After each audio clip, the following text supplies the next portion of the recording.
यस्य स्वयं स्वभावात्ति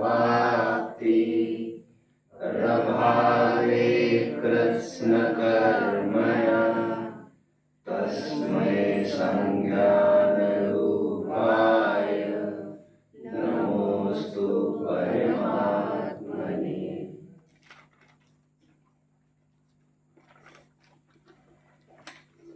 मोक्षार्थियों,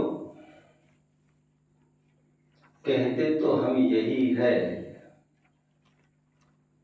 कि साच को आच नहीं आती है।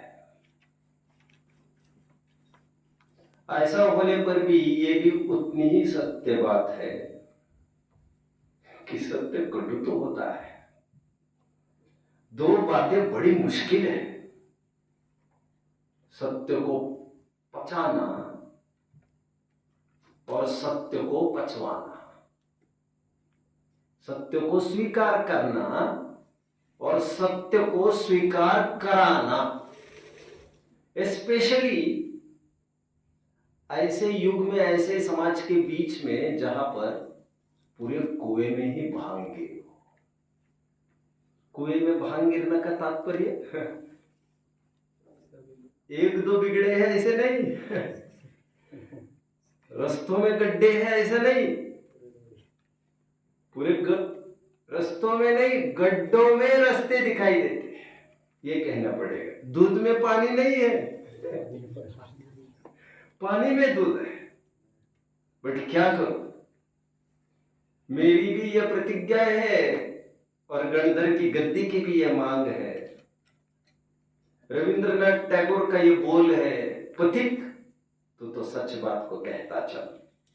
और मोक्ष मार्ग प्रकाशक में टोडरमल जी की भी यह पीड़ा है, अपील है कि विद्वान तो असत्य धारा चलने देंगे नहीं। इसलिए एक बहुत सुंदर नीति मैंने पढ़ी है, अपृष्टैरपि वक्तव्यम। नहीं पूछने पर भी बोलना चाहिए। कहां पर? जहां पर सिद्धांत अर्थ विप्लव है, जहां पर सिद्धांत के अर्थ का विप्लव होता हो, उस सभा में बेहिचक बिना अनुमति लिए भी आपको डटकर बोलना चाहिए, क्योंकि धर्म संस्थापनार्थाय संभवामि युगे युगे ज्ञानियों का उदय ही इसके लिए होता है। वैसे मुझे खूब धमकाया गया,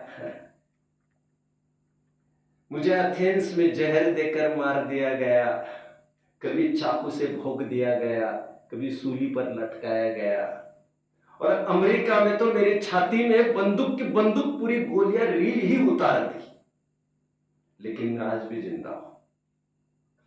मैं हूं सत्य मुक्त विचारधारा, जिसे दबाया नहीं जा सकता। हवा का झोंका हूं मैं, और मैं सत्य बोलने के लिए बाध्य हूं। महत्वपूर्ण विषय चलेगा। इस विषय को बढ़ने की मेरी अपनी एक स्टाइल है, हर विषय में बढ़ने की। उस स्टाइल के तहत मैं सबसे पहले अपने जीवन का एक अनुभव साझा करूंगा आपसे। इंजीनियरिंग लाइफ में जब हम कॉलेज पढ़ते थे, तब एक लड़का था, 5-6 घंटे अपने जिम में लगाता था। 3-4 घंटे सुबह और 2-2.5 घंटा शाम को। उसके दिमाग में वही फितूरी और भूत सवार था, मुझे फिटनेस जरूरी है। हालांकि फिटनेस मतलब स्वास्थ्य की बात नहीं थी, एब्स वगैरह मतलब उसमें उसको दिखने की बात थी।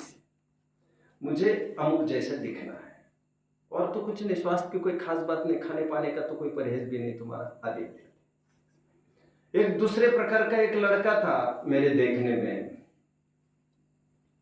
वह आए दिन कोल्हापुर में वगैरह जाकर फिल्में वगैरह देखता था। कोल्हापुर लगभग 40 किलोमीटर दूर था वहां से। नशे में भी धत्ता पड़ा रहता था। एक बार तो 48 घंटे उतरी नहीं उसकी। हैंगओवर हो गया। लड़कियों में भी उलझता रहता था। बड़ी बाप की बिगड़ी औलाद थी। ये दो किस्म के लड़के मेरे देखने में थे। बात यही तक नहीं थी, बात आगे चलकर यहां तक भी थी, उसका असर उनके पूरे दिन पर देखने में आता था।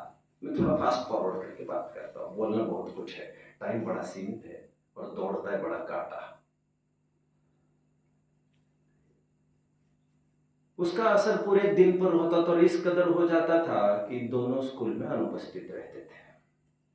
ये नशे में धत्त पड़ा रहता था, बाप को पता नहीं है क्या कर रहा है, और ये पहलवानी कर करके आ जाता था और इसका यही मकसद था, दर्पण दर्पण में आधा एक घंटा खपा देता था। वैसे लड़की की तरफ देखता नहीं था, वैसे और कोई व्यसन करता नहीं था, बट खाता पीता था और तान देता था अपनी ओर के। सभी कॉलेज जा रहे हो, ये सोता रहता था। फलस्वरूप कॉलेज तो कोई नहीं जाता था। कितने जन समझ रहे बच्चों? हाँ, एक बात अच्छी थी इस पहलवान में, सॉरी, एक बात तो थी इस पहलवान में, मुझे अच्छी नहीं कहना चाहिए था। इस पहलवान में एक बात तो थी, किसी को गाली गलौज नहीं करता था। समय पड़े तो रक्षा के लिए दौड़ पड़ता था, मलहम पट्टी भी कर देता था। रैगिंग किसी की किसी पर होने नहीं देता था ये, और समय पड़े पर अपना टिफिन भी शेयर करता था, अपना भोजन भी शेयर करता था, पैसे भी देता था। काफी कुछ बातें थी, बट प्रिंसिपल को क्या फर्क पड़ता है इन बातों से? प्रिंसिपल के सामने दोनों लड़के आकर खड़े हो गए, स्कूल में क्यों नहीं आता, कॉलेज में क्यों नहीं आता? हाँ नहीं, वो नहीं, कुछ भी रिस्पॉन्स ही नहीं। मैं पूछ रहा हूं कॉलेज में क्यों नहीं आते? उत्तर नहीं दोगे तो तुम्हें अभी रेस्टिकेट कर दिया जाएगा। चुप। अरे साहब सुन गए क्या? कुछ बोलोगे भी? चुप। बोलोगे नहीं, दूसरे को बोला एब्सेंट क्यों रहते हो, रेस्टिकेट कर दूंगा, जो करना है कर ले। अब उनका दिमाग भी इस प्रकार हो गया, उन्होंने ऑर्डर निकाल दिया और दोनों को रेस्टिकेट कर दिया। रेस्टिकेट करने के बाद दोनों को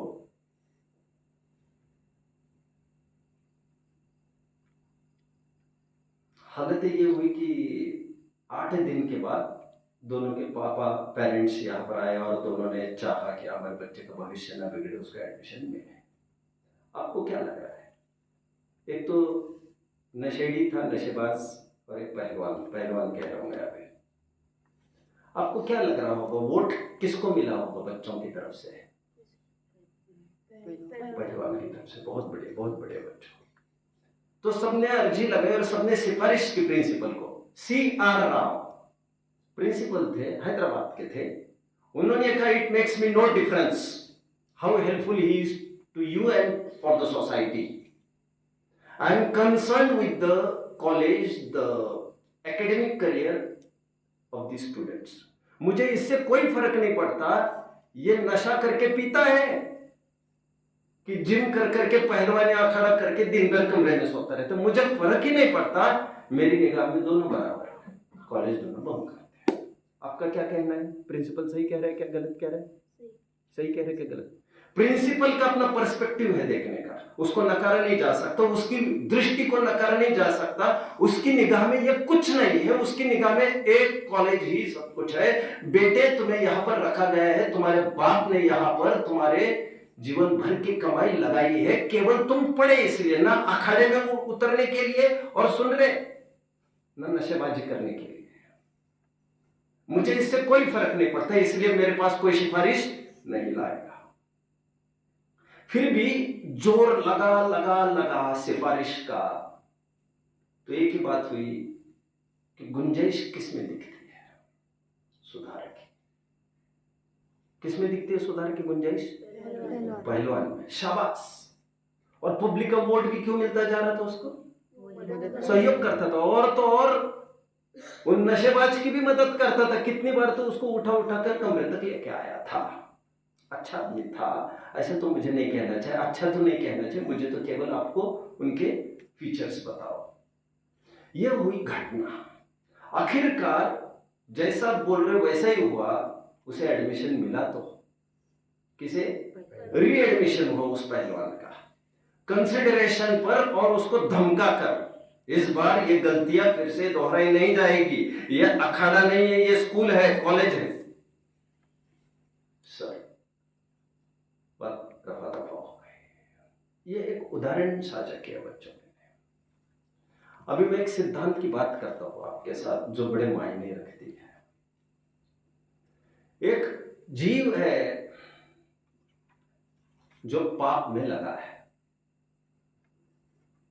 मैंने वहां पर पहले पहलवान लिया था, तो मैं यहां पर एक काम करता हूं, मैं उसी तर्ज पर चलता हूं। दो आदमी है, एक लगा है व्रतों में और एक लगा है पापों में। ध्यान रखना एक बात का बच्चों, व्रत का विलोम पाप, शाबाश शाबाश। पाप का विलोम व्रत, शाबाश शाबाश। मैंने आपको कई दफे एक बात कही है, व्रत कितने होते हैं? व्रत होते हैं 5। अनुव्रत हो, महाव्रत हो, उससे फर्क नहीं पड़ता। व्रत 5 क्यों होते हैं? क्योंकि पाप 5 होते हैं और पाप से मुक्ति व्रत कहलाता है। देखिए आपके 7वें अध्याय का पहले सूत्र है तत्व सूत्र का, घबराने की क्या जरूरत है, पढ़ लीजिए।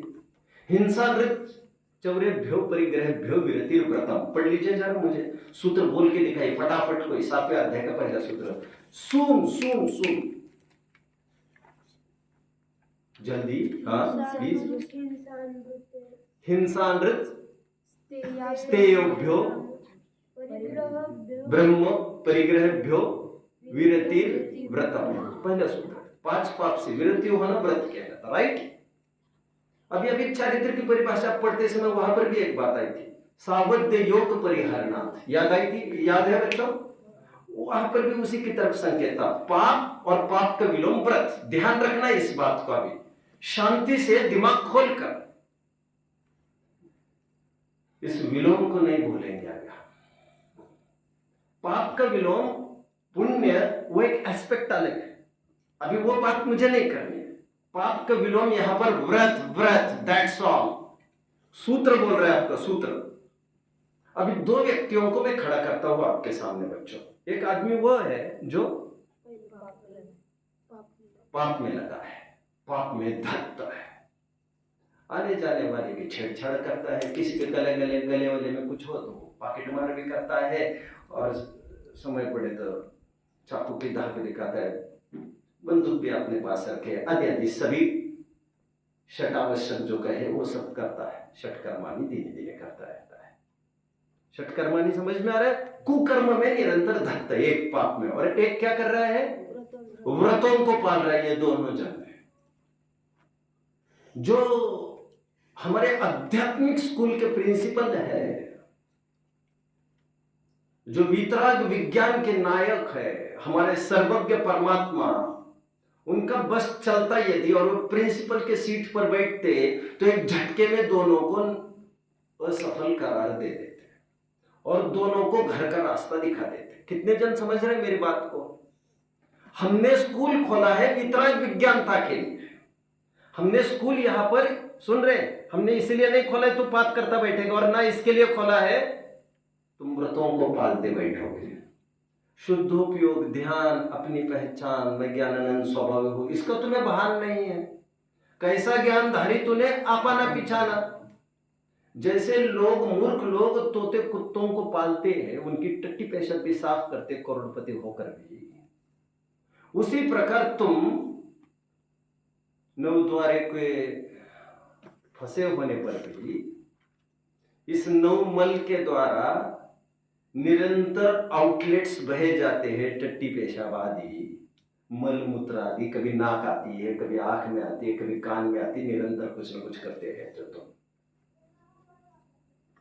ये सब घिनौने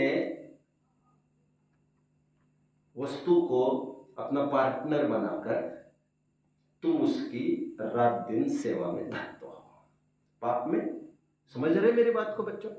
एक जन पापों में और एक जन व्रतों के बहाने कर शरीर का ही ख्याल रहा है। आध्यात्मिक दृष्टि से विचार किया जाए तो दोनों अनफिट है, अनफिट। वितराग विज्ञानता की प्राप्ति तो आत्मा का लक्ष्य तो कोई नहीं कर रहा है, आत्मा की स्वीकृति तो कोई नहीं कर रहा है। एक परद्रव्यों में इस प्रकार रखने में और एक परद्रव्य को इस प्रकार रखने में, कोई ग्लास को सीधी रखने में, कोई ग्लास को उल्टी रखने में। बट हमने ये कहा है सिट स्टिल, शांति से बैठो। हमने कहा था छेड़छाड़ मत करो कहा था। तो किसी ने कहा ग्लास बह रही थी, मैं क्या करता, मैंने तो अच्छा काम किया। तुम तुम्हारा काम करो, तुम शांति से बैठो। वहां पर जो आग लगनी है वो लगने देना चाहिए था। तुम्हें तुम्हारा माइंड योर ओन बिजनेस करना चाहिए था। अध्यात्म की दृष्टि से विचार किया जाए तो उसका तो पर्सपेक्टिव ही ये है कि मेरी निगाह में क्या पाप और क्या व्रत दोनों समान है। आत्मा की प्राप्ति कोई कर नहीं पाया तो उससे कोई फर्क नहीं पड़ता, मुझे कोई फर्क नहीं पड़ता। कितने जन फॉलो कर रहे हैं मेरी बात को। बट जैसे लोक व्यवहार ने उस पहलवान को एक अवसर दे दिया था, उस प्रकार व्यवहार, आध्यात्मिक व्यवहार व्रत वालों को, व्रतियों को एक अवसर जरूर प्रदान करता है। अध्यात्म ये कहता है परमठम ही दो अठिदो। समय सर आपके पास नहीं है, ओके, अब लिख लिए तो मैं कुछ धड़ बोलता जाऊंगा। शायद समय सार में 152 और 153 भी गाथा है। ले लो फटाफट ले लो, थोड़ी सी बस 2 जगह। अभी जो मैं कह रहा हूं उसी की तरफ ध्यान दीजिए। गाथाएं भी मैं श्योर नहीं हूं यही नंबर होगा कि मुझे भी ढूंढना पड़ सकता है। परमठम ही दो अठिदो जो कुणदी तवम वदम च धारेदी सो सब बाल तवम बाल वदम बेंती सबंतु। ऐसी वो गाथा कहती है। क्या है गाथा? मिली जल्दी, जरा हाथ ऊपर करिए मिलने के बाद। 152 मिली जल्दी सुन। वैसे मुझे निकलवानी और पढ़वानी भी नहीं है क्योंकि बहुत सारी बातें हैं मेरे पास तो है। जल्दी बच्चों, थोड़ा जल्दी, स्पीडी। मिली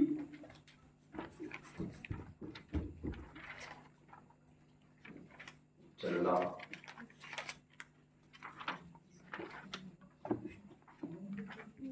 देखो राइट 152 की गाथा, आई वाज राइट। 305 पेज है। देखिए क्या गाथा कहती, केवल गाथा की तरफ फोकस करिए आप। परमठम हिदो अठिदो जो गुणदी तवम वदम च धारेति सो सब बाल तवम बाल वदम वेंति सौवन। परमठम हिदो अठिदो जो परमार्थ में अस्थित है, जो परमार्थ से बाहर है, वो व्रत पाले अथवा तप पाले, उसके समस्त व्रत और तप अज्ञान अवस्था के होने से उसे व्रत का स्वरूप भी समझ में नहीं आ रहा है, न तप का समझ में आ रहा है। वो उसको स्वतंत्र होती हुई क्रिया भी नहीं देख पा रहा है। उसको उस बात को लेकर भी अकड़ मचा रखी है। जितनी दीनता उस गरीब को पैसे लेते समय थी, उतनी ही अकड़ पैसे देते समय यदि दातार को होगी तो हमारे मायने में दोनों पामर है और दोनों दीनहीन है। कितने जन मुझे फॉलो कर रहे हैं? अकड़ से कोई किसी को कोई चीज दे तो बोलो आपको लेना कैसा लगता है बच्चों उससे? रहीम तो यहां तक कहते हैं कि विनय सहित यदि कोई जहर भी दे दे तो मैं ले सकता हूं। यदि गुमान के साथ कोई मुझे अमृत भी दे ना तो मैं जहर लेकर मरना पसंद करूंगा, मैं अमृत नहीं चाहिए, गुमान नहीं। और यह तो अहम पोषण करता है। जो परमार्थ में स्थित नहीं है वो व्रत तप आदि कुछ भी पाले तो वो व्रत तप क्या संज्ञा पाते हैं? बाल व्रत और बाल तप संज्ञा पाते हैं। ये बोल रहे हैं। इस गाथा का क्या सार आया बच्चों? वितराग विज्ञानता जरूरी थी, आध्यात्मिक उपासना जरूरी थी, आत्मा का आश्रय जरूरी था, अपनी पहचान जरूरी थी। और जीव को सुख शांति अपने में सामान्य से मिलती है। जो वस्तु छोड़कर जाने ही वाली है, ना उसका ध्यान हो सकता है और ना ध्यान करना चाहिए भी था, यदि हो सकता था तो भी। बट हालांकि पर वस्तु है तो छोड़ के जाएगी तो जाएगी। मुसाफिर से दिल नहीं लगाया जाता। 153 गाथा। वदनियमानि धरंता शीलानि तातवंच कुवंता परमट्टबाहिराजे निर्वाणं तेन विन्दन्ति। फिर वही बात, वद नियमानि धरंता, कोई व्रत को धारण करो, नियमों को धारण करो। शीलानि तातवं च कुवंत, शील को धारण करो, तप को धारण करो। परमट्ठ बाहिराजे, जो परमार्थ से ही बाहर है, जो परमार्थ से ही बाहर है, निर्वाणम तेन विन्दन्ति, उनको निर्वाण की प्राप्ति तो नहीं होगी। उस प्रिंसिपल के नजर में बच्चों, जैसा पापी है वैसे ही व्रती है। दोनों समान क्यों है? क्योंकि आत्मा की प्राप्ति किसी को हुई नहीं, और अध्यात्म का प्रयोजन ही है आत्मा की प्राप्ति, स्वयं की पहचान। जब तक हम स्वयं को समझते नहीं, तब तक दुनिया की कोई ताकत हमको सुखी करा सकती नहीं। सुखी होने का ऐसे कोई उपाय नहीं है बाहर में, जो आप आपका ज्ञान बनाए रखो और बाहर की क्रियाएं कितनी भी करते रहो और आप सुखी हो जाओगे, 3 काल में संभव नहीं था। इन 2 गाथाओं में यह बताया गया। अभी और थोड़ा सा यहां पर ध्यान दीजिए बच्चों। इसी समय सार के समापन में एक प्रकरण आता है। किसी ने किसी को धक्का मारा। 2 प्रकार के जीव हैं, एक सॉरी न बोलने वाले और एक सॉरी बोलने वाले हैं। कौन से अच्छे हैं? कौन अच्छा, ये तो प्रयोजन तय करने वाला है बच्चों। लोक व्यवहार में सॉरी बोलने वाला अच्छा है, बट अध्यात्म ये कहता है, जैसा वो मूर्ख है धक्का देकर आगे बढ़ने वाला, अप्रतिक्रमण करने वाला, वैसा प्रतिक्रमण करने वाला भी मूर्ख है। जैसे अप्रतिक्रमण विषकुंभ है, उसी प्रकार प्रतिक्रमण भी विषकुंभ है, अध्यात्म कहता है। व्यवहार क्या कहता है? चरणन योग क्या कहता है? अप्रतिक्रमण विषकुंभ है, जहर का घड़ा, और प्रतिक्रमण क्या है? अमृत का घड़ा। बट अध्यात्म क्या कहता है? जैसे अप्रतिक्रमण जहर का कुंभ है, उसी प्रकार प्रतिक्रमण भी जहर का ही कुंभ है। दोनों में फर्क नहीं है। दिक्कत क्या है बच्चों? दिक्कत यह है, प्रतिक्रमण करके तुम्हें कोई स्थायी उपाय की विचार करना चाहिए था। ऐसा उपाय विचार करना चाहिए था। बात को जरा कोई पूरी करेगा बच्चों? जिसके बाद प्रतिक्रमण करने का चांस। बढ़िया बढ़िया, शाबाश शाबाश शाबाश। आपका संकेत उसी की तरफ है, बट शब्द के फ्लो में बोलना चाहिए। प्रतिक्रमण वही कारगर है जिसके बाद फिर से चूक ना हो। मैं वही कहता हूं आपको कि वही क्षमा है जिसके बाद फिर से क्रोध ना हो। मार्दव वही है जिसके बाद फिर से मान ना हो। तुम तो रोजाना सॉरी कहते हो, रोजाना यही करते हो। अभी हिंदी में बहुत खराब बोलते हैं, मैं बोलना नहीं चाहता। कोई सॉरी कहते हैं तो फिर उसको उत्तर में लोग बोलते भी है, वही करते हो, वही चाटते रहते हो, वही थूकते रहते हो, वही काय के लिए करते हो सब। मैं तो अच्छी भाषा में बात कर रहा हूं आपसे। मैंने आपको यह भी कहा था, प्रद्युम्न की मां ने एक ही बात कही प्रद्युम्न को। क्या कहा? पहले तो यही कहा, मुझे छोड़ के मत जाओ, मैंने तुम्हें पाला है, पोसा है, पैदा ही नहीं किया है, केवल इतना बड़ा किया है वो इसके लिए नहीं मैं तुम्हें खो जाऊं। हमारे बुढ़ापे की तुम लाठी बनोगे, हमने सोचा ये था। मत करो ये गद्दारी हमसे। लेकिन जब वो तुल ही गया जाने पर, तो आखिर क्या वचन ले लिया उससे? वचन ये लिया, ठीक है, फिर ये प्रतिज्ञा करो, आइंदा किसी माँ को फिर परेशान नहीं करोगे, फिर से किसी माँ की कोख में पैदा नहीं होगे। यदि ये वचन देते हो तो मैं परमिशन ग्रांट करती हूँ। और उसने प्रतिज्ञा ले ली, ये मेरा अंतिम भव होगा, मैं इसी भव में मुक्त होगा। मैं प्रतिज्ञा करता हूं मां, इसके बाद मैं किसी को परेशान नहीं करूंगा। क्षमा वही है जिसके बाद गलती नहीं हो। रोज रोज के नाटक नहीं होने चाहिए। प्रतिक्रमण करके तुम फिर प्रतिक्रमण करने के बाद कुछ ऐसी योजना बनाओ जिससे फिर से गलती करनी ना पड़े। अरे चाणक्य को एक कांटा क्या चुभ गया, उसने ऑपरेशन वहीं पर बैठकर कर दिया। मुझे तो चुभ ही नहीं पाएगा, लेकिन ये कांटा किसी को भी नहीं चुभेगा। खेल खत्म, ना रहेगा बांस ना बजेगी बांसुरी। इसीलिए अध्यात्म क्या कहता है, प्रतिक्रमणों में भी समय गवाया हो, गवा मत। रोज पूजा पाठ करते हो, रोज सॉरी सॉरी करते हो, हाथ जोड़कर ये खत्म कर दो। ये खेल बेवकूफी मत करो। कुछ ऐसा इंतजाम करो पुख्ता जिससे फिर से गलती ना हो।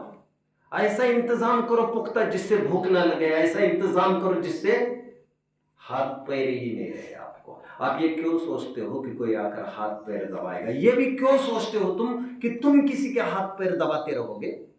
तुम ये क्यों नहीं बहाना बहाते कि सामने वाला भी मुक्त हो जाए, मैं भी मुक्त हो जाऊं, सभी बिना हाथ पैर वाले हो जाए? क्योंकि जब तक हाथ पैर वाले होंगे तब तक दुख दर्द बना रहेगा, और दुख दर्द बना रहेगा तो उसकी पीड़ा के निवारण करने के लिए पराधीनता सबको बनी रहेगी। रामचंद्र जी जब अयोध्या में लौट कर आए, ये सब डिशम डिशम खत्म हो गए, जब लौट कर आ गए सब, तो सबको कुछ न कुछ दे रहे थे।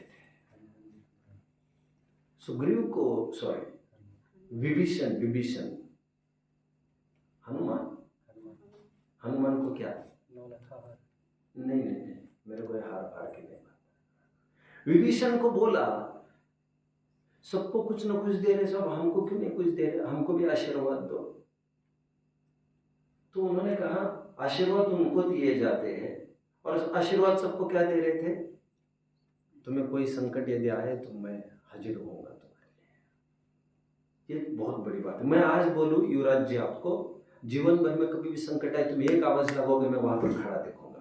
आपको मेरे बारे में कितना अच्छा लगता है, बट ये धोखा है बहुत बड़ा। रामचंद्र जी कह रहे मैं ये धोखा नहीं करना चाहता। मैंने ये नहीं कहा आपको संकट आएगा तो मैं आपको बचाना हूं। मैं ये कह रहा हूं आपको संकट ही ना आया ऐसा मैं सोच रहा हूं। समझ में आया?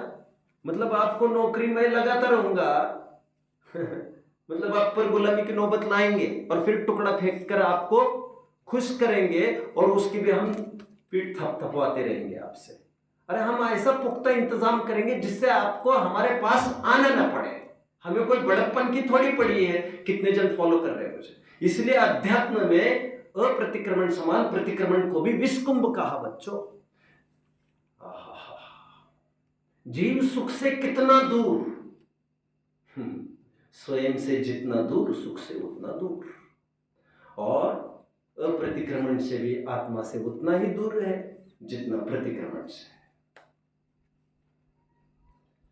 एक बात ये हुई बच्चों, और इन सब कारणों से पाप और व्रत को एक बराबर कहता है अध्यात्म। बट वो पहलवान अच्छा था उस नशेड़ी से, ये तो आप लोग भी बोलते जा रहे हैं, हाँ या ना बच्चों? लोक व्यवहार ऐसा कहता भी, और इसीलिए हमारे चरणानुयोग कहते भी है कि भैया अध्यात्म ने प्रतिक्रमण को विषकुंभ इसलिए कहा क्योंकि वो प्रतिक्रमण में संतुष्ट होता है।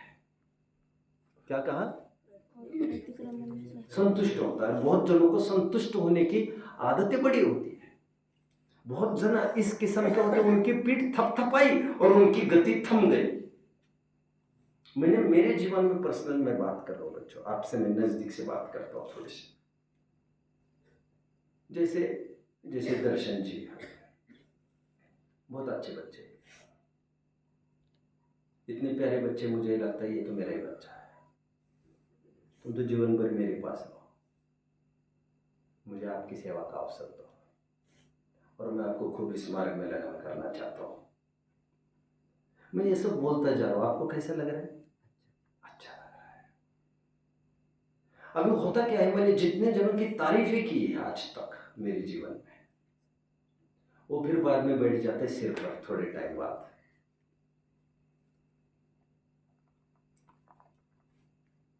और फिर बिगड़ने के अवसर उसके चालू होते हैं। काफी अनुभव है मुझे, काफी अनुभव है। हमने महिमा क्या कर दी, 2-3, बहुत अच्छा बच्चा है, बहुत अच्छा बच्चा है। क्या नाम है बेटा आपका? दीप। ये दीप बहुत ही अच्छा। कहाँ के हो बेटा आप? गुजरात के हैं क्या? अच्छा, कहीं से भी हो, चलो ठीक है। किसी की महिमा क्या कर दी, वो सिर पर बैठने लग गया। और बच्चे मैंने बिगड़ते देखे कई। अभी कोई ये कहते हैं, कोई जन मुझे, आप तारीफ न किया करो, सो ये भी युक्ति संगत नहीं होगा, क्योंकि जितनी अच्छी उसकी तारीफ होनी चाहिए, उसकी प्रशंसा होनी चाहिए। और प्रशंसा सोचपूर्वक थोड़ी होती है। फिर गुणेश प्रमोदम किसका नाम होगा? सहजता में मुखर हो जाते हुए बच्चों, शाबाश बेटा, शाबाश बेटा। आशीर्वाद वगैरह देना क्या होता है, यही तो बात है। लेकिन तुम बिगड़ गए, इसकी पूरी जिम्मेदारी तुम्हारी है, हमारी नहीं है। हमने फिजुल में नहीं चढ़ाया था आपको, और बिगड़ने के लिए नहीं चढ़ाया था। आप बिगड़े हैं, आपको सिंग आ गई, ये आपकी पर्सनल कमजोरी है। ये आप स्वयं को समथिंग समझने लग गए, ये तुम्हारी पर्सनल कमजोरी है। कितने जन मुझे फॉलो कर रहे हैं? बहुत बच्चों, मैं भी कहने लग जाऊंगा तो मल्टीपल एग्जाम्पल्स है मेरे सामने। बहुत विरले जन रहते हैं जो बहुत अच्छे रहते हैं और सादगी में ही, और उनकी खूब तारीफें करो तब भी फूल कर कुप्पा नहीं होते कभी भी। बहुत कम होता है इसको पचाना, मान सम्मान को। सबसे बड़ा अटकाव संतुष्ट होना। हो गया, मैंने पार कर लिया, मुझे गुडविल मिल गया उनसे, ये मैंने जीत लिया। दिल्ली बहुत दूर है, इसलिए नीति वाक्यों में यहां तक कह दिया, शिष्यम पुत्रम च न स्तोतव्यम। शिष्यों के और पुत्रों की स्तुति करनी नहीं चाहिए।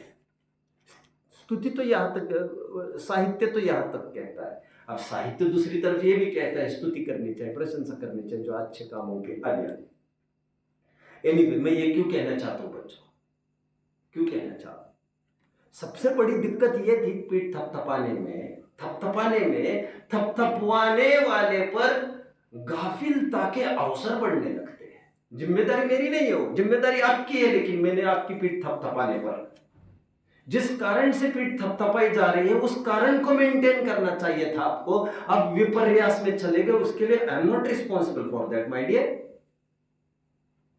और जितनी पीठ थपथपाई व्रतों की, नतीजा ये निकला कि वो संतुष्ट हो गए व्रतों में। उसमें चरणन योग का दोष कहाँ है, आचरण का दोष कहाँ है? तुम मूल मार्ग से ही भटक गए, उसमें हम क्या कर सकते हैं? कितने जन फॉलो कर रहे हैं? बट चरणन योग डंके की चोटी एक बात कहता है, यह आध्यात्मिक विवक्षा मैंने बताई। अध्यात्म की नजर में क्या है बच्चों? दोनों गुनहगार है वो पर। कौन कौन? पहला भी और प्रतिक्रमण और अप्रतिक्रमण। प्रकरण प्रसंग अनुसार बात करो। दोनों पापी भी और व्रती भी। वैसे उत्तर आ गया है मेरा, दोनों समान। व्रत करने वाला और अव्रत करने वाला दोनों समान, जब तक आत्मा की प्राप्ति नहीं होती। मेरी निगाह में दोनों बराबर।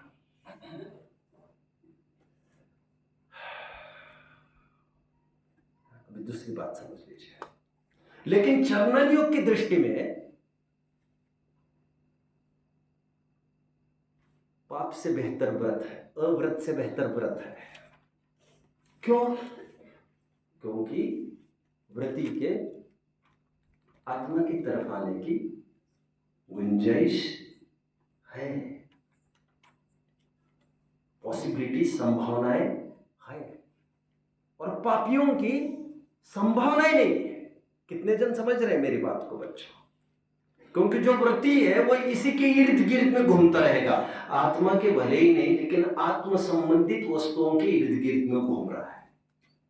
देर सबेर, आज नहीं तो कल, सूनर और लेटर उस बात को प्राप्त कर सकता है। इसलिए चरणन योग में पीठ थपथपाई गई है व्रतों की। कितने जन मुझे फॉलो कर रहे हैं?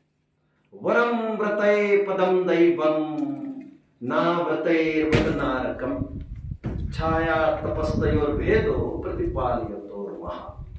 एक तरफ व्रत और एक तरफ अव्रत, और ग्रंथों में हमारे अव्रत से बेहतर व्रत बताया गया है। वरम व्रतये पदम दैवम नाव्रतैर्वत नारकम. वरम मतलब वर वधू मेळावा असतो ना, वर वधू मेळावा काय म्हणतात त्याला? वर म्हणजे पती.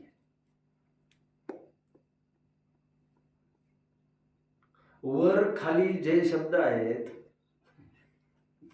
वर म्हणजे नाइस थिंग. पति को कहते वर. पति को वर इसलिए कहते हैं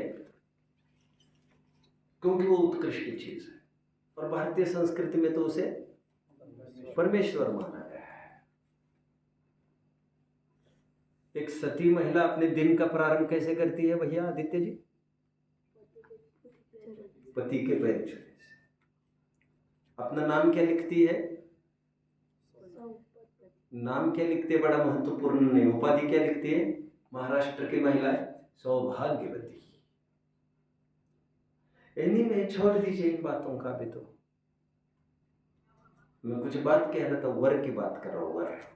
वर मतलब उत्कृष्ट. मुझे इतना ही कहना है. वरम व्रते पदम दैवम. अव्रत से नरक की प्राप्ति होती है और व्रत से देव पद की प्राप्ति होती है. इसलिए हे जीवो, अव्रत को छोड़ो, व्रत को अंगीकार करो.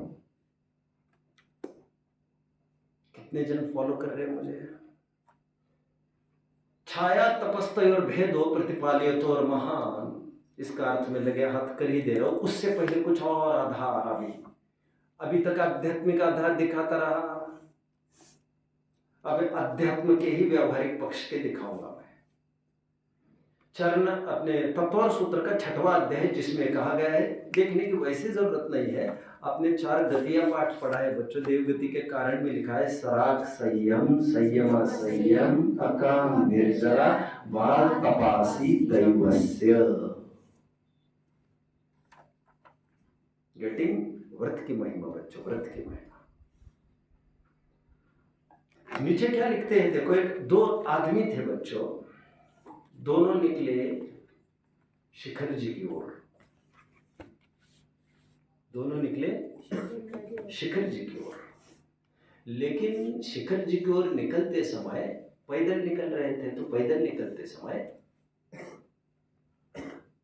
जगह जगह रुकेंगे भी कि नहीं रुकेंगे? टिफिन भी है, खाएंगे भी. कहाँ खाएंगे? कहाँ खाना चाहिए? कहाँ बैठना चाहिए? पेड़ के नीचे छाया में. कई पेड़ भी आते जा रहे, धूप भी आती जा रही है, और दोनों के मुंह में एक ही बात है, मुझे शिखर जी जाना, मुझे शिखर जी जाना, मुझे शिखर जी जाना. अभी बीच में हॉल्ट लिया किसी ने धूप में, उसको ये कहा भैया तुम छाव में तो आ जाओ. नहीं, मुझे शिखर जी जाना है. निकलो फिर चुपचाप. खड़ा काय के लिए हो? नहीं, मुझे भूख लगी है. फिर भैया छाया में तो नहीं, मुझे शिखर जी जाना. तुम्हें यदि रुकने का प्रसंग आ ही जाए तो तुम छाया में क्यों नहीं रुकते? तुम्हारे यदि जंघा में इतना बल होता तो तुम रुकते ही क्यों? और इतना बल नहीं है तो कम से कम तुम धूप में क्यों रुकते हो मूर्ख? छाया में रुकोगे तो थकान उतर तो जाएगी कम से कम. फिर से जोर बढ़ा लेना, फिर दौड़ते जाना. यहाँ पर हाथ थक कर क्या करोगे? मुझे मोक्ष जाना है, मुझे मोक्ष जाना है. पहले श्लोक में मोक्ष का आकर्षण उसको जो हुआ है, उसको ये कहा जा रहा है तब तक का टाइम कहाँ बिताना है, विचार इसका है. तब तक का टाइम कहाँ बिताना चाहोगे? नरक में कि स्वर्ग में? नहीं, मुझे तो मोक्ष जाना. तो बैठ जा. नहीं, भूख लगी है. तो फिर ध्यान रखना, शुद्ध ही भोजन खाना. नहीं, मुझे तो मोक्ष जाना है. दिमाग ठीक है तेरा? आप समझ रहे बात को? प्रवृत्ति होगी तो सब प्रवृत्ति करो. हम इतना ही कह रहे हैं. निवृत्ति करना तो बेहतर ही था, बट यदि प्रवृत्ति ही होना था तो सब प्रवृत्ति में क्यों न हुए? दुष्प्रवृत्ति में क्यों उतर आए? सारखी टोकाची भूमिका का घेतोस? एकदम टोक की बात क्यों करते हो? खाईल तर तुपाशी नाही तर उपाशी की बात क्यों करते हो? कुछ इंटरमीडिएट पॉइंट की क्यों नहीं सोचते? बातें बड़ी बड़ी करते हो, हल्का काम क्यों करते हो? मान्यता हमारी भी यही है, निर्वाण जाने की, बट निर्वाण जाने के लिए बचना पड़ेगा, जीना पड़ेगा। जीने के लिए खाना पड़ेगा, और खाना वही कारगर है जो संयम में पुष्ट करे, और वह शुद्ध भोजन है। खाने के लिए जीना है यह हमने बोला नहीं है तुम्हें, लेकिन हम ये कह रहे हैं जीना मतलब संयम यदि होगा, संयम के लिए जीना चाहते हो तो हम ये कहते हैं जीने के लिए नहीं खा रहे, तुम संयम के लिए ही खा रहे हो। ले तप बड़ा होने हेतु नहीं पोसते तजी रसन को।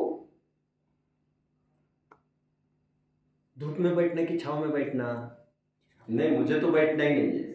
शाबाश, दौड़ो, जमाना तुम्हारा है। बट सभी जन तो इतने पुरुषार्थी हुआ नहीं करते। अपुरुषार्थियों को एक नोट डाल दी है, दो options, you have left with two options now, इधर पाप या अपाप, इधर व्रत और अव्रत। Two options you will have to choose, दो में से एक ऑप्शन को चूज करना है। One of the two option should be chosen now. What will you like to choose? तुम्हारे पास दो ही ऑप्शन है, पाप और व्रत। कितने जन फॉलो कर रहे हैं? तुम कौन से कमरे में बैठना चाहोगे तब तक? बात यह है। बस में जाते होंगे कहीं जाते समय, कहाँ जाते हो? अच्छा, तुम तो आप लोग के हो, तुम कहाँ जाते हो? कोल्हापुर जाते हो। कोल्हापुर जाते समय तुम क्या करते हो? क्या क्या, एक मिनट, क्या मतलब इधर से गाड़ी स्लीपर्स बुक कर सकते हो तो वेल एंड फाइन, नहीं कर सकते हो तो कम से कम सीट तो बुक करोगे। यदि सीट मिली ही नहीं और जाना जरूरी है तो खड़े रहकर भी जाएंगे, बट इतना तो मूर्ख मैंने नहीं देखा, सीट खाली और तुम खड़े खड़े जा रहे हो। खड़े जाने की अपेक्षा तो बैठकर जाना तो कभी भी उपाधि और श्रेष्ठ कर रहा ना। मैं तो सीट पर नहीं जाऊंगा, सीट पर नहीं जाऊंगा, अभी मुझे तो जाना है, मुझे तो जाना है। अरे जाना, पागल हो गए, उतर नीचे। समाज में क्या हो रहा है? लिसन बच्चों, लिसन लिसन लिसन।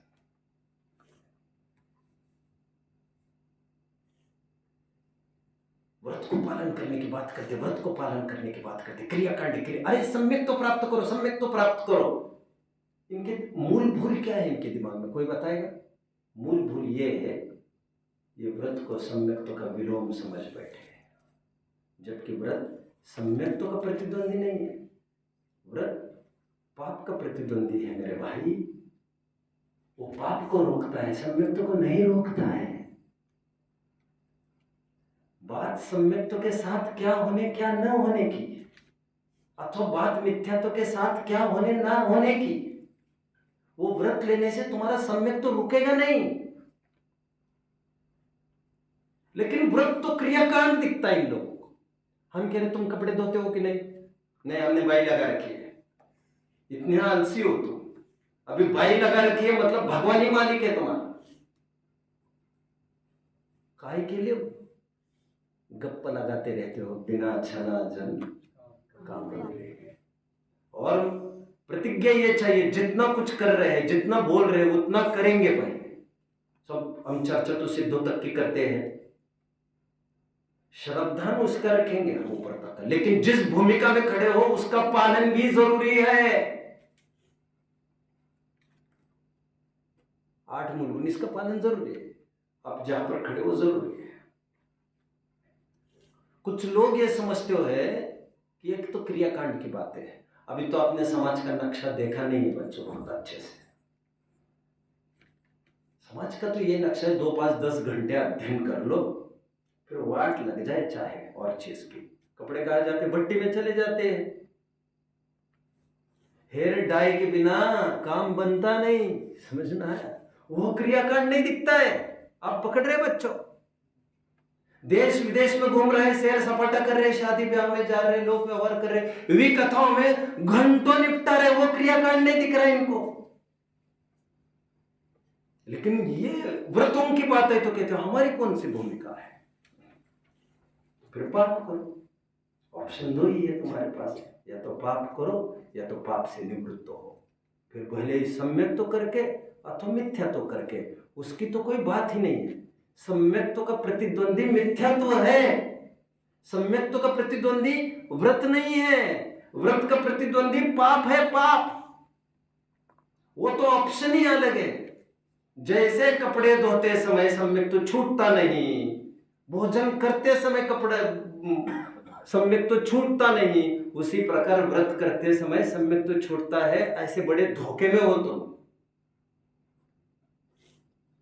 इनका कोई नेवले और सांप जैसा संबंध कोई मानता होगा व्रत को और सम्यक्त्व का, तो बड़े धोखे में है। जितनी व्रत की पिटाई की है ग्रंथों में, वो छोटे बच्चों को वे पाठ पढ़ने नहीं चाहिए, अभी उनको वे आशय समझ में नहीं आते। कुछ कुछ फिल्म्स होती है, बच्चे जानते हो ना, वो कहते इसे छोटे बच्चों से दूर रखें, कमजोर दिल वाले इसको ना देखें। कितने जन जानते हैं ऐसी चीजें? पहले ही वो आती है, फिर इसमें दर्दनाक हाथ से दिखाए जाएंगे, ये होगा वो होगा, फिर किसी का हाई बीपी होगा, लो बीपी होगा, तुम फड़फड़ाओगे, ये फड़फड़ाओगे। बच्चे अभी तुम्हारी आउट, तुम थोड़ा बाजू में रहो। हमने पहले डिस्क्लेमर डाल दिया, पहले डिस्क्लेमर वहां पर भी था। तुम सो रहे थे क्या? कहां पर? समय सार की 5वीं गाथा में डिस्क्लेमर डाल दिया था, छल ग्रहण मत करना। फिर भी तुम घुसते रहे, घुसते रहे, घुसते रहे। वो पढ़ के आना, हम बार बार कह रहे थे तुमको, वो अपेक्षा भी पढ़ के आओ एक बार। थोड़ा कुछ हुआ, चले अस्पताल। इरादे अच्छे नहीं है, वहीं पर मरोगे ऐसे दिख रहा है, तो उसमें क्या दिक्कत है? अरे तुम्हें अस्पताल में मरने में भी दिक्कत नहीं दिख रही तुम्हें। आप तो बहुत छोटे हो बच्चों, मैं आपको मजे की बात कह रहा हूँ। मजे मतलब थोड़ा महत्वपूर्ण बात, मरना कहाँ चाहिए?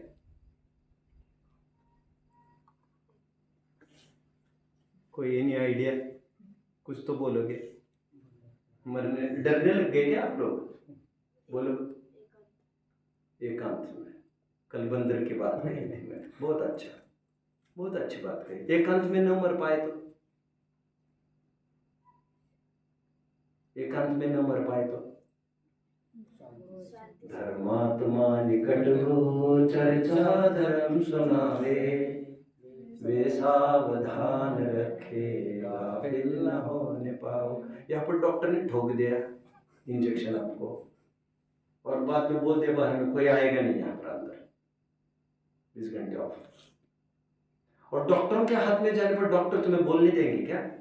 तुम डॉक्टरों के बाप बनोगे क्या? लायक है के लिए फिर यहाँ पर तुम्हारी इतनी अकल छाना नहीं रखो तुम्हारे घर पर, और तुम मन चाहे डिस्चार्ज भी नहीं ले सकोगे आगे। एक बार की बात है बच्चों, मैं तो बड़ा अज्ञानी हुआ आज भी। मेरा शास्त्र समुद्र का ऐसा कोई पार नहीं है मेरा। मतलब के ग्रंथ पढ़े हैं, मतलब का रहस्य समझा है, संसार को किनारा कर सकूं ऐसी सब विद्या अवगत हुई है, और वही मैं बताता हूँ। आज के जीवन कैसे सुखरूप हो सकता है वो विद्या जरूर मैं आपसे शेयर करता हूँ, और मैं अनुभवता हूँ। मैं ये नहीं कह रहा हूँ आपको, मैंने सभी चारों अनुयोगों का रग रग में आपको धड़ा धड़ धड़ा धड़ जैसे रेड्याच्या मुखातून सगळे वेद वाचून काय बोलून घेतले होते ज्ञानेश्वरी। जानते हो ना आप लोग? हाँ या ना? हाँ या ना? महाराष्ट्र में रहते हुए इतना तो जानना चाहिए यार आप लोगों को। एक बार की बात है, कल्पना बहन जी मंगलायतन में आई थी। लगभग 10 साल पहले की बात हो गया, आज से कम से कम। जब मैं नया नया वहाँ पर गया ही था मंगलायतन में, 1-2 साल हुए होंगे, तो बहन आती जाती थी, अभी स्थायी रूप से वहाँ थी नहीं। और पवन जी तब अपने घर से आते थे यहाँ पर, खा पवन जी भी क्या आदमी था यार। रोजाना वे 25-30 किलोमीटर केवल बहन को सुनने के लिए आते थे, और रोजाना, घर तक दूर था, फिर बाद में उन्होंने मंगलायतन के पास में कर दिया। मुझे याद आता है एक बंद कमरे में एक मीटिंग हुई। मीटिंग ऐसी कोई मीटिंग की तो बात ही नहीं, मुझे समझ नहीं आया क्या करना चाहिए।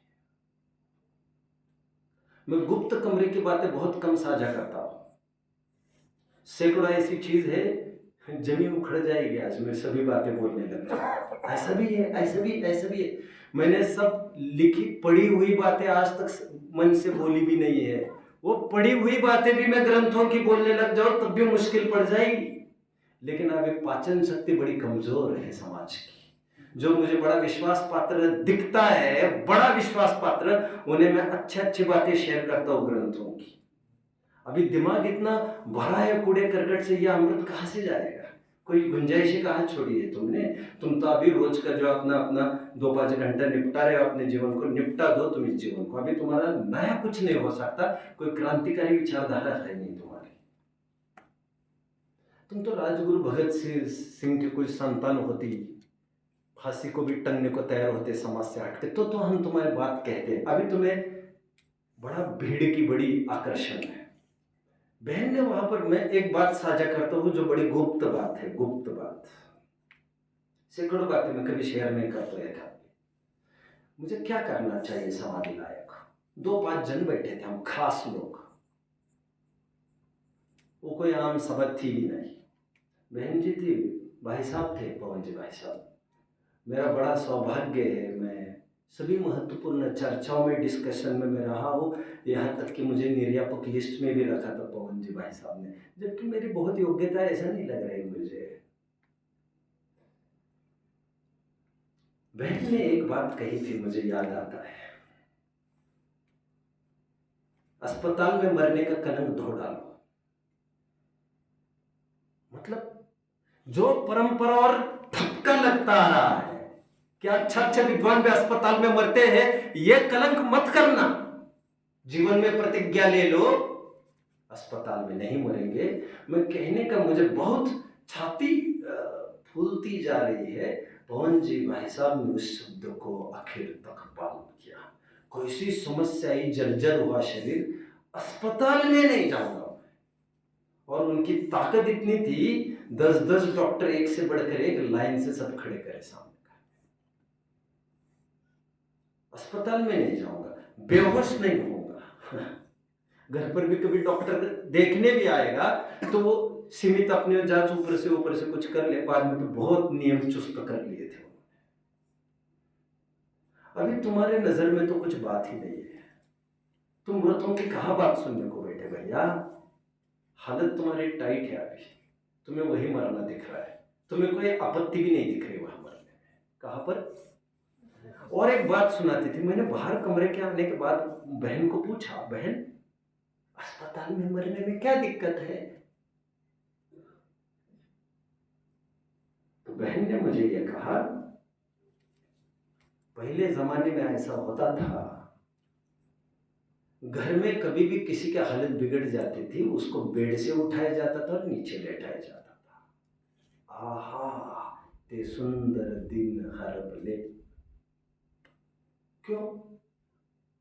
अब मेरी जाने की नौबत आ गई है, दूर, कुछ नहीं करना। इतनी तगड़ी छाती होती थी उनके, अध्ययन नहीं हुआ करता था पहले जमाने में बहुत बच्चा। ये तो आज का विकास है, बिना गुरुकुलों के और बिना इसके ये काम हो जाता था। आज क्या हो गया है? उल्टी चक्री तो नहीं घूम रही है। गुरुकुलों के, प्रवचन हॉल के, स्वाध्याय भवनों के, पंच कल्याण के आयोजनों के, बड़े बड़े मंथन शिविरों के, बड़े बड़े चिंतन सभाओं के प्रयोजन ही तो गुल नहीं हो गए। पहले नीचे उतारा जाता था। मुझे आज भी याद आता है, एक केस बहन सुनाया करती थी। बोले, मैं देख रही थी जब मैं एकदम छोटी थी, एक बार की बात है, अचानक किसी को, तब क्लिनिक्स वगैरह चालू हो गए थे, एक जन को अस्पताल ले गए। अस्पताल में ले गए और वही वो आदमी चेकअप ही कर रहे थे, अभी एडमिट नहीं, ना कोई सोलाइन वलाइन की बात थी। आदमी मर गया। आदमी मर गया तो उन्होंने कहा प्लीज किसी को बताओ मत बोले। फटाफट उस डेड बॉडी को उठाकर घर ले गए।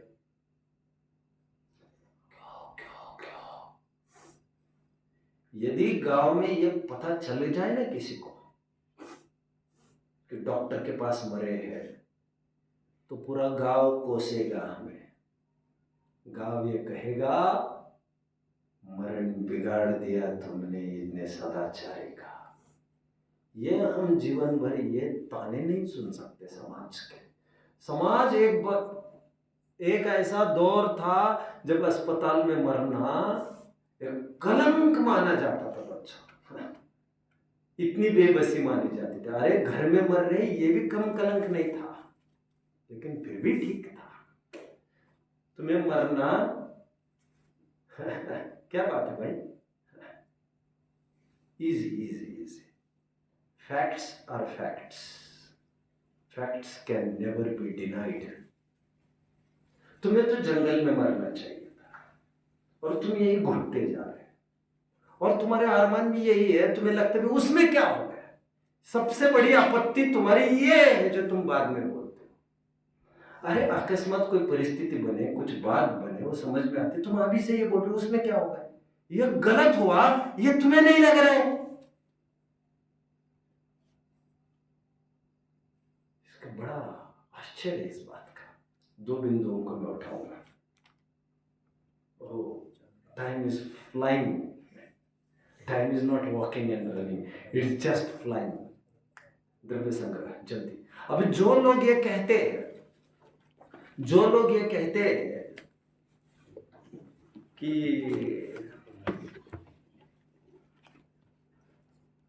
व्रतों की अभी क्या जरूरत है, अभी तो ध्यान कर लो, अभी तो ध्यान कर लो। गाथा खोलिए जल्दी बच्चों, 57 मैं 2-5 मिनट आज एक्सीड कर सकता हूँ, उसके मैं पूर्व में आपसे क्षमा मांगता हूँ, क्योंकि ये प्रकरण मुझे जितना चाहिए उतना मैं लूंगा। ओह सॉरी, मुझे क्या चाहिए था, द्रव्य संग्रह 57 खोली। 57th गाथा में मुझे पेज नंबर भी बता दीजिएगा बच्चों प्लीज।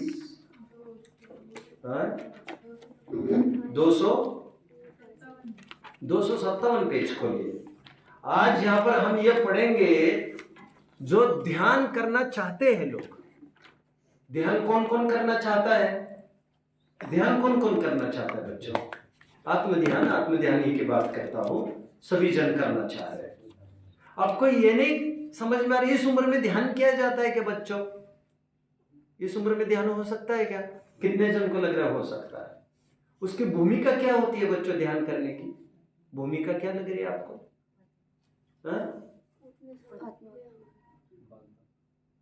भूमिका क्या लग रही है आपको उसकी? गुणस्थान क्या होता है ध्यान करने का? क्या लग रहा है आपको? चौथा गुणस्थान। ऐसा साफ द्रव्य संग्रह में उल्लेख कर रहे, धर्म ध्यान चौथे गुणस्थान से प्रारंभ होता है। लेकिन उस ध्यान के लिए क्या करना? एक बड़ी खतरनाक गाथा है, लेकिन बड़ी सुखद गाथा है। सुखद गाथा मेरे लिए है, खतरनाक गाथा उन लोगों के लिए है जो उन्होंने छाती पर ये कोर के रखा है, व्रत अंगीकार करना मतलब धर्म से भ्रष्ट होना। और उन्हें बचाए यार कोई जाकर, उनको ये कहे व्रत सम्यक्त्व का विलोम प्रतिद्वंद्वी नहीं था, वो तो पाप का प्रतिद्वंद्वी था। वो कथनचित, चलो मैं थोड़ी देर में कहूंगा, वो पहलवान, चलो पहलवान और शराबी को यदि कॉलेज में ले लिया जाए, सुधरने के अवसर आपको किसके दिखते हैं? पहलवान। ये तो कोई भी बोल रहा है यार, शराबी कैसे, जो पाप में डूबा है उसके सम्यक्त्व के अवसर कहां से होंगे? जो पाप से, और दो ही हालतें हैं, या तो पाप में प्रवृत्त या तो पाप से निवृत्त। इसके अलावा और कोई हालत होती नहीं है। और इसीलिए मैं मानता हूं व्रतों का गुणस्थान चौथा होता है। पांचवा और छठवा सातवां होता है, हमने सुना है, तुमने ठीक सुना है। अनुव्रत 5वें से और 6वें 7वें से महाव्रत, यह सही सुना है तुमने। फिर अभी अभी आप क्या सुना रहे थे भैया? सातिचार निरतिचार की बात तुम्हें समझ में आना चाहिए। ये आप मन की बात बोलते, ये लिखी कहा है। अभी उन प्रवचनों को फिर से सुन लेना चाहिए, खींचतान का समाधान आदि जो अभी अभी मैंने किए संस्कार कक्षाओं के रूप में, सम्मुक्त की पात्रता, you should check it. But ध्यान सबको करना है, बट ध्यान की पात्रता देख लेते हैं आज बच्चों। 57वीं गाथा क्या कहती है देखिए, क्योंकि 57वीं गाथा देखिए बच्चों, क्योंकि गाथा देख रहे हैं आप, मैं थोड़ा दौड़ रहा हूं ना, मैं आज इसको पूरा करना है बच्चों। क्योंकि तब श्रुत और व्रत का धारक आत्मा ध्यान रूपी रथ की धुरा धारण करने वाला होता है, इसलिए हे भव्य पुरुषो, तुम उस ध्यान की प्राप्ति के लिए निरंतर तप श्रुत और व्रत में तत्पर हो। चलो, ये तो सामान्य बात कह रहे, कोई व्रत करे तो करे, ये तो सामान्य बात है, ये तुम अपने मन की तान रहे हो, अभी उत्थान नहीं कर सकते। चलिए, अब यद्यपि पहले ध्याता पुरुष के लक्षण और ध्यान की सामग्री का अनेक प्रकार से वर्णन किया, तो भी चूलिका तत्वोपसंहार से फिर से भी कथन करते हैं। लक्षण बता रहे ध्याता पुरुष के, आत्म ध्यान करने वाला कैसा होना चाहिए, तब श्रुत और व्रत का धारक मिल रहा है सबको बच्चों। इसकी टीका खूब पढ़ लेना चाहिए, उलट कर पलट कर देख लीजिए, 259 पेज, जल्दी आइए।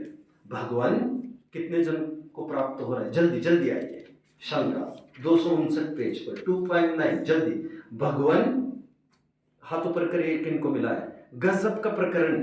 भगवान, ध्यान तो मोक्ष के मार्ग रूप है, मोक्षार्थी पुरुष को पुण्य बंध का कारण होने से व्रत त्याग करने योग्य है, परंतु आपने तो तप श्रुत और व्रतों को ध्यान की सामग्री कहा है, वह किस प्रकार घटित होता है। अभी लोग छल से ये कहने लगते नहीं, वो ध्यान ऊपर के गुणस्थान में होता है। अरे अभी तक लोग कहते थे ऊपर के गुणस्थान में, तब तो तुम्हें मिर्च लगती थी, तुम कहते थे चौथे गुणस्थान में ध्यान होता है। अरे एकदम तुम हिला रहे हो बात को, और पढ़ लीजिए पूरे प्रकरण में चौथे गुणस्थान की ही बात है यहाँ पर। तो देखिए, ध्यान तुम, हाँ, परंतु आपने तो तप श्रुत और व्रतों को ध्यान की सामग्री कहा, वो किस प्रकार घटित होता है। उसका उत्तर, केवल व्रत ही त्याग करने योग्य नहीं है, परंतु पाप बंध के कारण हिंसा आदि अव्रत भी त्याग करने योग्य है।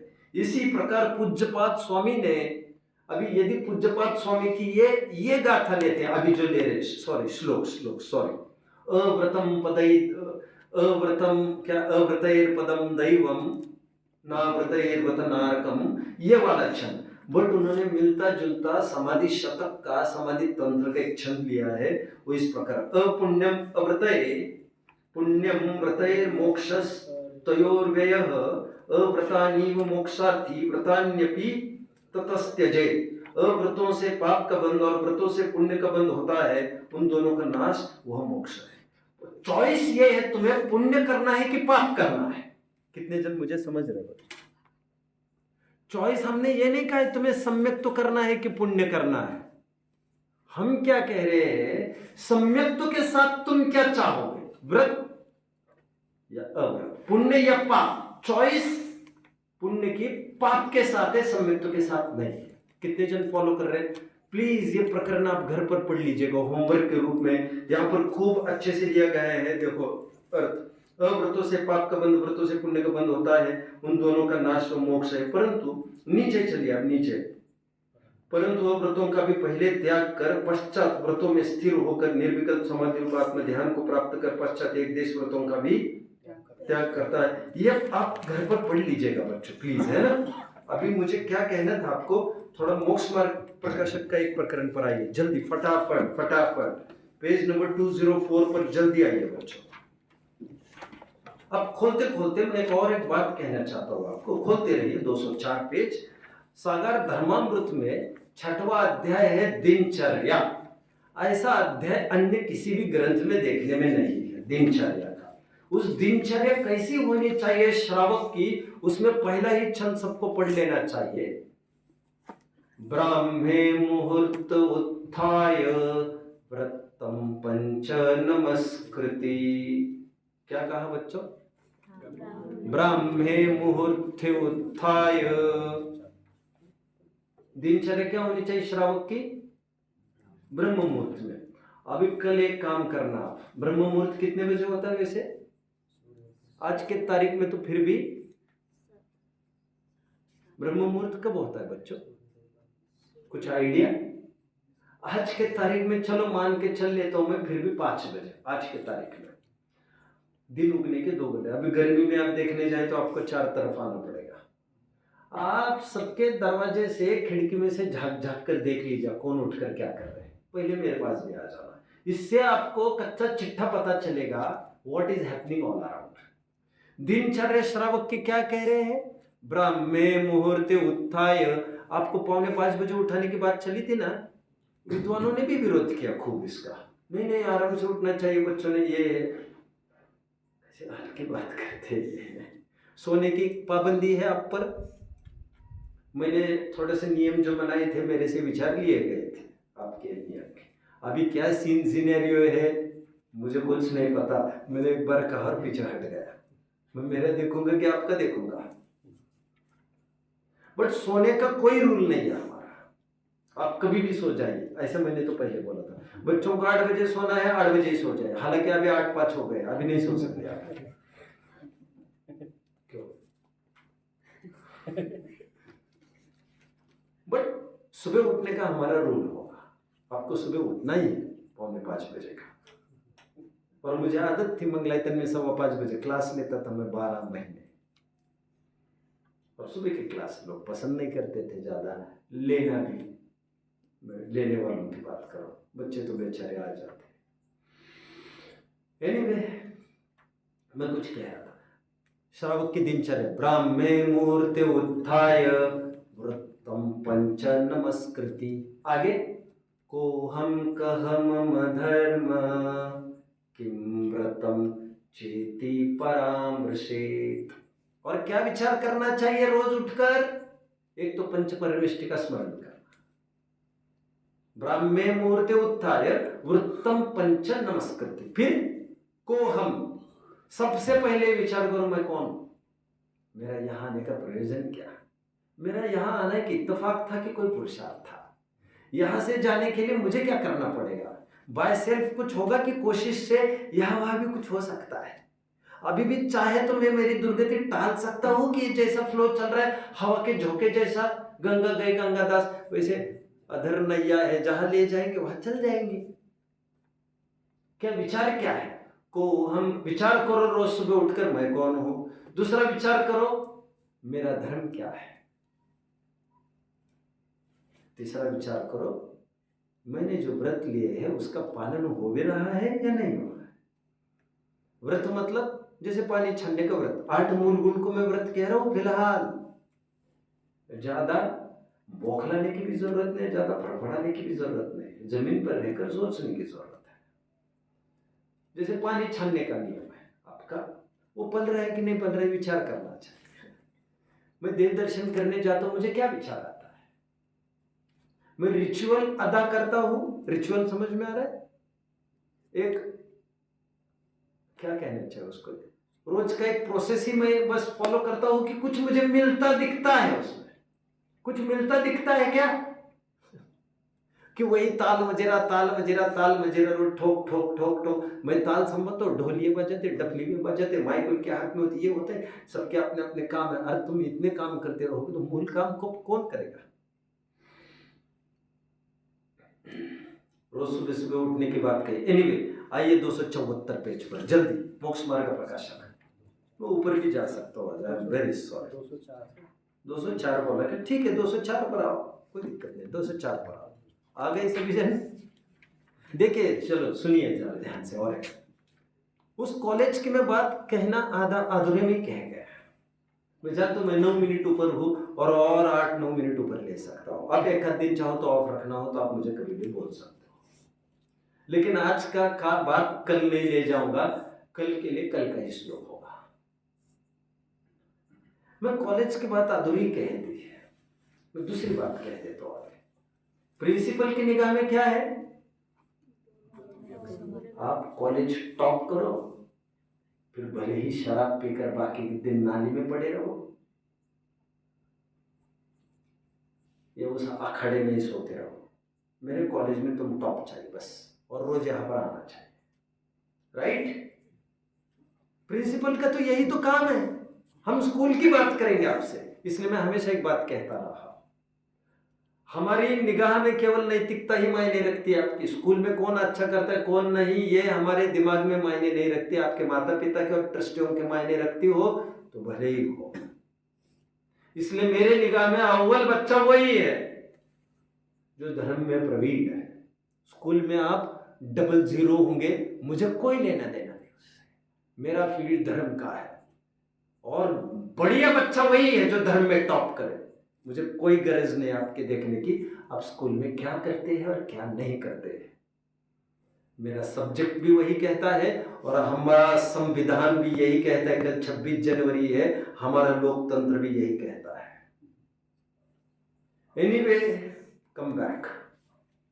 उस कॉलेज की मैं अधूरी बात को फिर से खत्म कर देता हूँ। आप थोड़े बोर हो गए क्या जिनेंद्र जी? थोड़े नहीं ना, फ्रेश हो? हाँ, बहुत बढ़िया, ऐसी मुस्कुराहट चाहिए। बढ़िया बढ़िया। उस कॉलेज की बात पूरी करता हो, दोनों बच्चों को फिर से ले लिया गया, रेस्टिकेटेड। सरप्राइजिंगली आपको क्या लग रहा है कॉलेज में कौन टॉप करना चालू करेगा? लेकिन एक बात और, उसने अखाड़ा छोड़ा नहीं, इसने पीना छोड़ा नहीं। फर्क इतना ही पड़ा था, अभी फर्क इतना ही पड़ा था, कॉलेज में बंक नहीं करते थे अभी। और प्रिंसिपल का ये देखना था कि मुझे तो कॉलेज से मतलब है, राइट? अभी कॉलेज में आने लग गए, किसके चांसेस ज्यादा है ऊपर आने के?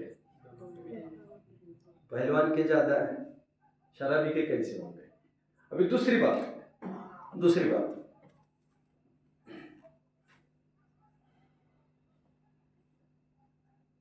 यदि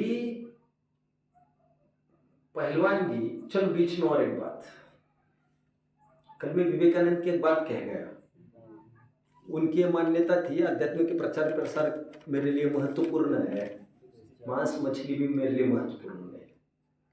कुछ हम में से ही कुछ लोग ऐसे तो नहीं मानते, अध्यात्म को मुख्य करना चाहिए, अध्यात्म को मुख्य करना चाहिए, खान पान को मुख्य नहीं करना चाहिए। यदि तुम इस पक्ष के हो तो तुम विवेकानंद की कैटेगरी के हो, और यदि तुमने बार कर दिया, लाइन कर दी, नहीं मांसाहार तो नहीं, तो हमारे 8 मूल गुण का संविधान, आचार संहिता हमारी देखनी चाहिए, ना कि जैनेतरों की। तुम्हें कम बैक, मैं फिर से उस उदाहरण को खड़ा करता हूं 2 आदमियों के। अब मेरा ये प्रश्न है, उन दोनों के दोनों टॉप कर रहे हैं अभी स्कूल में, लेकिन दोनों टॉप करते हुए भी आपको आकर्षण किसका है? यद्यपि ये बाहर की बातें हैं दोनों, लेकिन फिर भी स्कूली पढ़ाई के साथ साथ यदि पहलवानगी होगी तो उसमें बिगाड़ तो नहीं है। लेकिन ये जो आदमी है जो आज स्कूल में टॉप भी करने लग गया है, कदाचित अच्छी नौकरी लग भी जाएगी, कदाचित, लेकिन ये बिगड़ेगा जरूर फिर से कभी, इसका कोई भरोसा भी नहीं है। कितने जन समझ रहे हैं? अब सिद्धांत में मैं इस बात को कैसे घटित करूंगा, कोई आइडिया? मैंने पहले मिथ्यात्व में घटित किया था, अब मैं सम्यक्त्व में घटित करूंगा। कोई सम्यक दृष्टि जीव है। पहले मैं व्रत और अव्रत की बात कर रहा था, याद आ रहा है? और मिथ्या दृष्टि जीव था वो।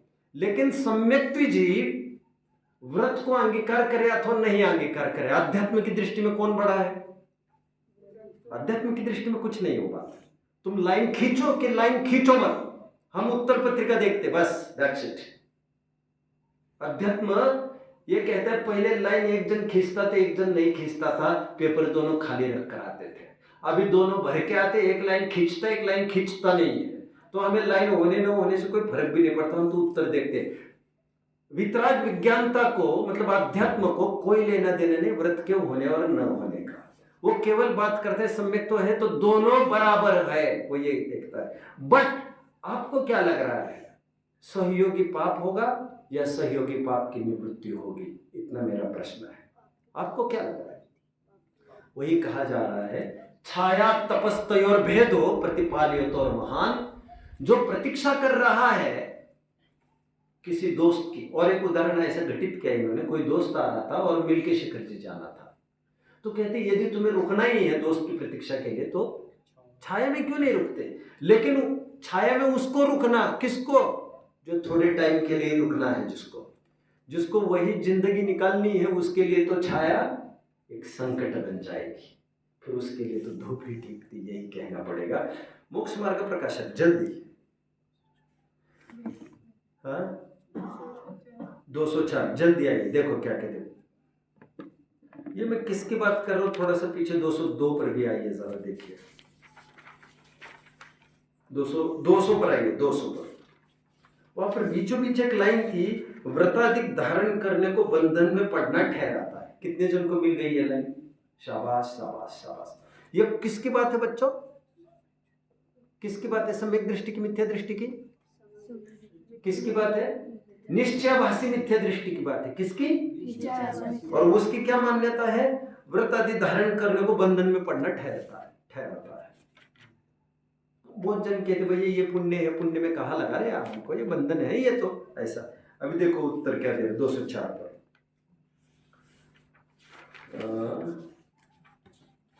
नहीं सॉरी 203 पर आइए।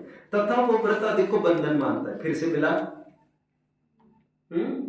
नीचे तथा वह व्रतादि को बंधन मानता है। अभी देखो टोडरमल जी उसको कितना फाइल पढ़ लिया थे। सो स्वच्छंद वृत्ति तो अज्ञान अवस्था में ही थी, ज्ञान प्राप्त करने पर तो परिणति को रोकता ही है, तथा उस परिणति को रोकने के अर्थ बाह्य हिंसा आदि कारणों का त्यागी अवश्य होना चाहिए। फिर वो कहता हमारे परिणाम तो शुद्ध है, बाह्य त्याग नहीं किया तो नहीं किया। उत्तर, यदि ये हिंसादिक कार्य तेरे परिणाम बिना स्वयं में होते हो तो हम ऐसा माने, और यदि तू अपने परिणाम से कार्य करता है तो वह तेरे परिणाम शुद्ध कैसे कहे? विषय सेवन आदि क्रिया, मतलब मैंने आपको कहा ना कपड़े धो रहा है कोई, वो भी एक क्रिया है, वैसे व्रत भी एक क्रिया थी। उन क्रियाओं के होने से सम्यक तो कहीं गुल हो जाएगा क्या? उससे कुछ फर्क ही नहीं पड़ता। विषय सेवन आदि क्रिया अथवा प्रमाद रूप गमन आदि क्रिया परिणाम भी नहीं कैसे हो? वह क्रिया तो स्वयं उद्यमी होकर तू करता है, और वह हिंसादिक होते हैं, उन्हें गिनता नहीं है, परिणाम शुद्ध मानता है। सो ऐसी मान्यता से तेरे परिणाम अशुद्ध ही रहेंगे। फिर वो कहते हैं परिणामों को रोके, बाह्य हिंसादिक भी कम करे, परंतु प्रतिज्ञा करने में बंधन होता है, इसलिए प्रतिज्ञा रूप व्रत ग्रहण नहीं करना। जिस कार्य को करने की आशा रहे उसकी प्रतिज्ञा नहीं लेते, और अब आशा रहे उससे राग रहता है, उस राग भाव के बिना कार्य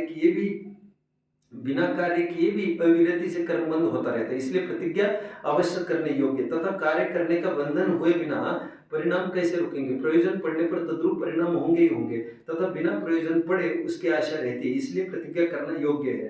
फिर वो कहता है न जाने कैसा उदय आए और बाद में प्रतिज्ञा भंग हो, सो महापाप लगता है, इसलिए प्रारब्धानुसार होमवर्क इसे पढ़ लेना बच्चों। तो ये पूरा अंतिम लाइन बस पढ़ लेते हैं। इसलिए स्वच्छंद होने की युक्ति किस लिए बनाता है? बने वह प्रतिज्ञा करके व्रत धारण करना योग्य ही है, निश्चयवासी है, मिथ्या दृष्टि है, उसे सम्यक को उपदेश देना चाहिए था तुम्हें, ऐसा उपदेश नहीं दिया उसे मैं कल अभी ज्यादा बात कहूंगा तो सब ऊपर से निकलना चली जाए, उसे व्रत धारण करने की प्रेरणा दी जा रही है। ये बहुत गजब के अध्याय है, हमारे जनागम के बड़े विरले जनों के ये हाथ लगे हैं, बाकी जन तो जिंदगी पूरी खपा देते हैं, उनके हाथ ये रत्न नहीं मिले हैं। बड़े भाग्य से हमें टोडरमल जी का योग मिला, मोक्ष मार्ग प्रकाशक जैसा संयोग मिला। अभी अज्ञान का कोई अवसर रहना नहीं चाहिए। ओम नमः।